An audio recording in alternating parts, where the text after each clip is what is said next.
Aha, deməli müəllimlər, səriştələr. Səriştənin 3 növü var. Ekran görürsünüz də. Evet. Görürük müəllimə, bəli. Təfəkkürlə bağlı səriştələr, dəyərlərlə bağlı səriştələr və fəaliyyətlə bağlı səriştələr.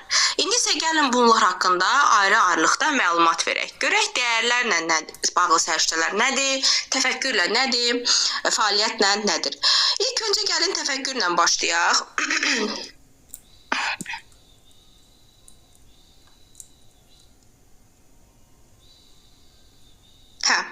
Gəlin təfəkkürlə başlayaq.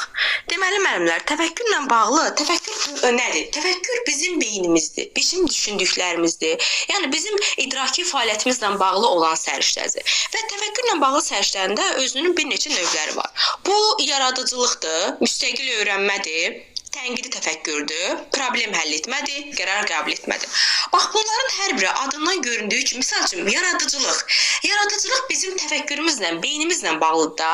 Yaradıcı insanlar yaradıcı təfəkkürdə nədir?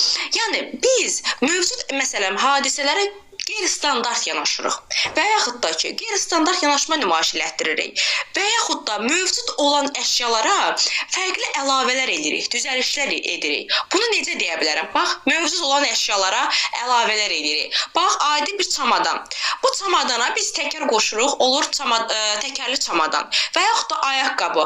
Ayaqqabıya təkər qoşublar, olub təkərli ayaqqabı. Hangi deyirlər, nə deyirlər?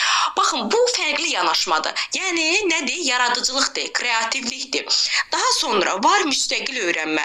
Müstəqil öyrənmədə nədir? Müstəqil öyrənən insanlar, onlar tək başına müstəqil şəkildə fəaliyyət göstərə bilirlər. Heç kimdən asılı olmadan. Baxın, elə şagirdlərin özündə də müxtəlifdir. Elə şagirdlər var ki, müəllim dərsi izah edir, sonra deyir ki, şagirdlər tapşırıq verir, sinifdə verir. Deyir, aha, buyurun, sinifdə tapşırıqları icra edin. Elə şagird var ki, müəllim, 2 dəqiqə bir müəllimi çağırır, 2 dəqiqədə bir müəllimi çağırır. Çünki özü müstəqil şəkildə fəaliyyət göstərə bilmir.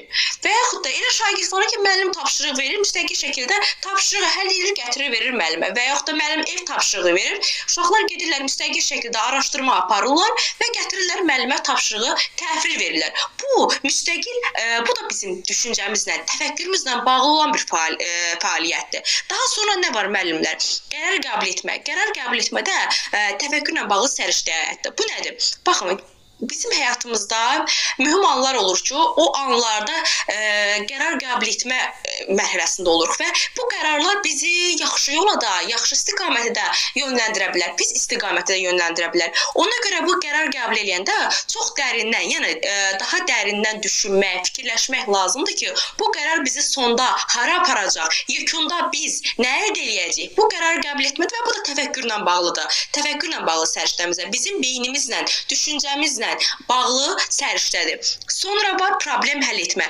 Problem həll etmə də, məsələn, hər hansı bir situasiya olur, problemi situasiya, vəziyyət yaranır, anındaca biz həmin problemə müdaxilə etməliyik, həmin problemi həll etməliyik. Bu anda da bizim təfəkkürümüz işə düşürmü? Ona görə deyirik ki, problem həll etmə də təfəkkürlə bağlı səriştəyə aiddir. Deməli, belə zəncirvari əlaqələndirdik təfəkkürlə bağlı səriştələri. Müstəqil öyrənməni əlavə elədik, yaradıcılığa əlavə elədik, qərar qəbul etməni, problem həll etməni, bir də tənqidi təfəkkür. Tənqidi təfəkkürdə nə var?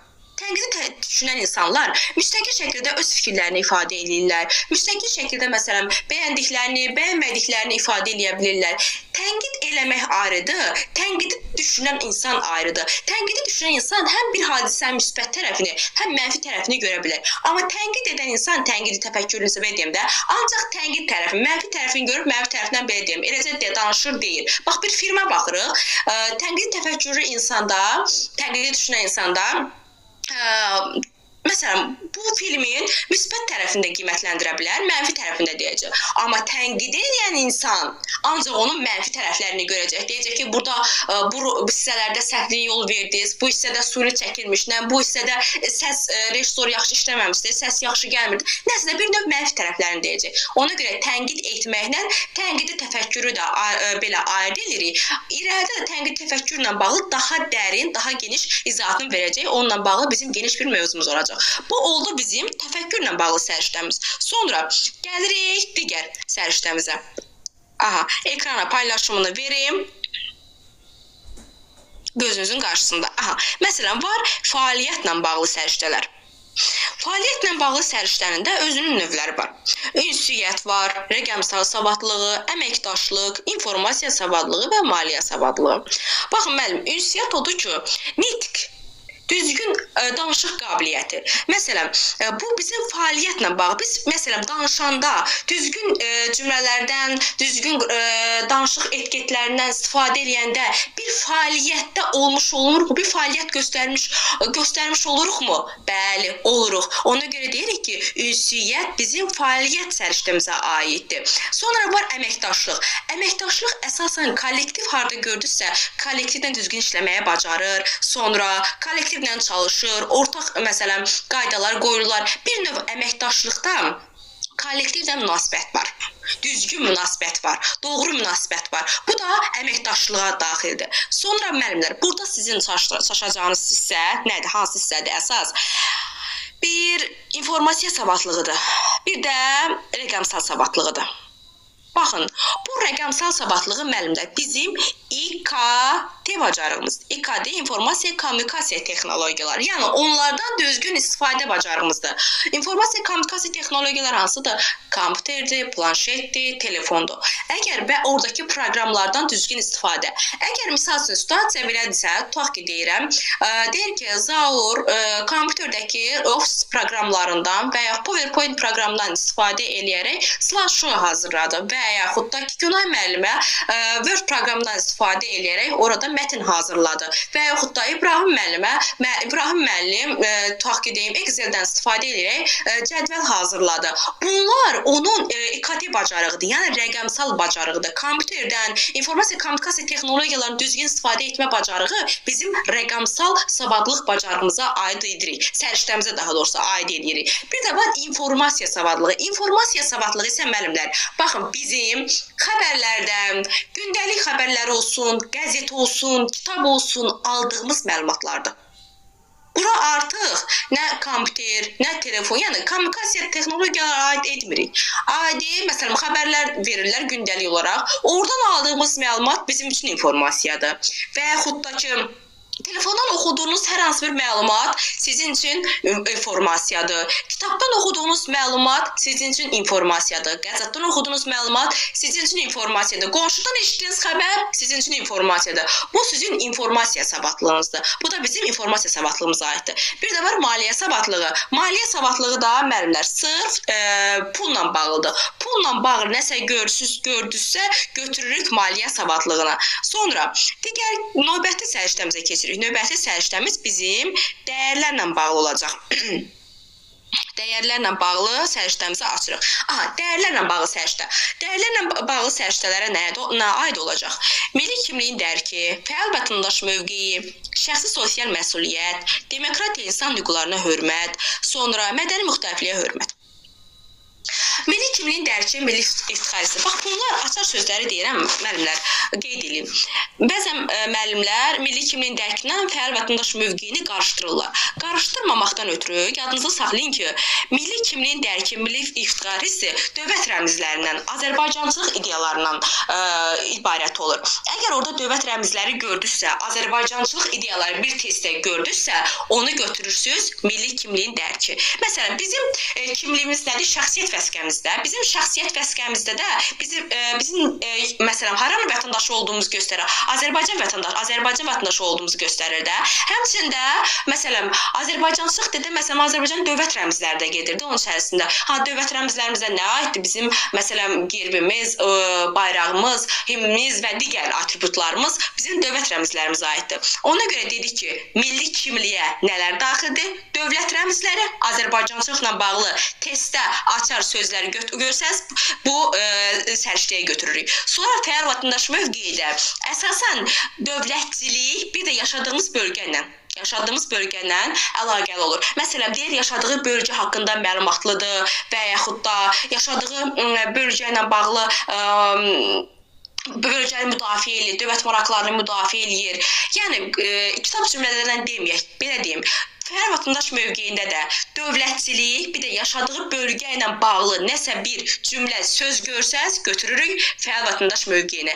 Yenə deyirəm, bu qeydləri götürün mütləq. Əlinizin altında dəftər və qələm olsun ki, növbət dəfə qarşınıza tez çıxanda tez açıb baxasınız ki, aha, bunun açar sözü nə idi?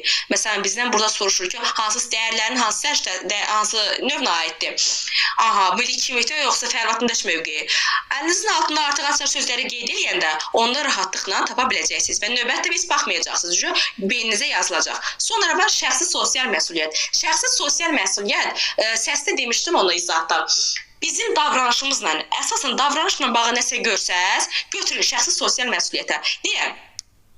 Məsələn, həm sosial məsuliyyət nədir? Həm cəmiyyət içərisində sosial cəmiyyətdir də, həm də şəxsin özü qarşısında davranışıdır. İnsan həm özü, həm də ki, cəmiyyət içərisində davranışlarına, hərəkətlərinə diqqət eləməlidir. Bu məsuliyyət və buna görə də məsuliyyət daşıyır. Öz davranışına görə, öz hərəkətinə görə həmin şəxs məsuliyyət daşımalıdır. Ona görə deyirik ki, bunlar davranışla bağlı nə görsək, götürürük şəxsi sosial məsuliyyət səriştəsinə. Sonra nə var? Demokratiya, insan hüquqlarına hörmət. Burada da demokratiya, insan hüquqlarına hörmətdə, məsələn, insan hüquqlarına adından göründüyü kimi hörmət eləyir, azadlıqlarına, məsələn, insan azadlıqlarına hörmətlə yanaşır, sonra azadlıqlarını müdafiə eləyir.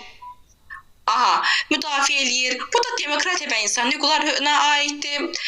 Bir də mədəni müxtəlifliyə hörmətdə isə adından da yenə göründüyü kimi müxtəlif mədəniyyətlərə hörmətlə yanaşır. Misal üçün deyim, sinifimizə başqa bir mədəniyyətdən olan, başqa bir ölkədən olan uşaq gəlib, tutaq ki, Hindistandan gəlib. Bu Hindistandan gəlib, misal üçün, onların dininə görə inək müqəddəsdir, inəyi yeyilmir də. Məsələn, bizimkilər onu yuxarıdan aşağı baxsa, ironiya ilə yanaşsa, lağ eləsə, sual düşər ki, hansı səriştəni pozur uşaqlar? Deyirik ki, mədəni müxtəlifliyə hörmət. Çünki hörmətlə yanaşmalıdır. Hər kəsin özünün dini inancı, hər kəsin özünün məsələn, adət-ənənəsi, qayda-qanunu var. Ona görə hər kəs bir-birinə hörmətlə yanaşmalıdır və bu onun vəzifəsidir. Hər kəsin bir şəxs olaraq vəzifəsidir. Bu da mədəni müxtəlifliyə hörmət. Yəni, kütləvi cümlələrinə ehtiyac yoxdur. Sadəcə adının mahiyyətini dərk eləmək lazımdır. Adının mahiyyətini dərk eləyəndən sonra da bir neçə içərisində açar sözlər var. Onlara da diqqət eləyəndən sonra səriştələrlə bağlı heç bir probleminiz qalmayacaq. Baxın, indi isə keçirik nəyə? İndi keçək testlərə. Görək kimin harda səhvi var bu səriştələrlə bağlı və yaxud da pedaqoji tələblərlə bağlı. Testi açım. Bir saniyə müəllimlər, testi paylaşım.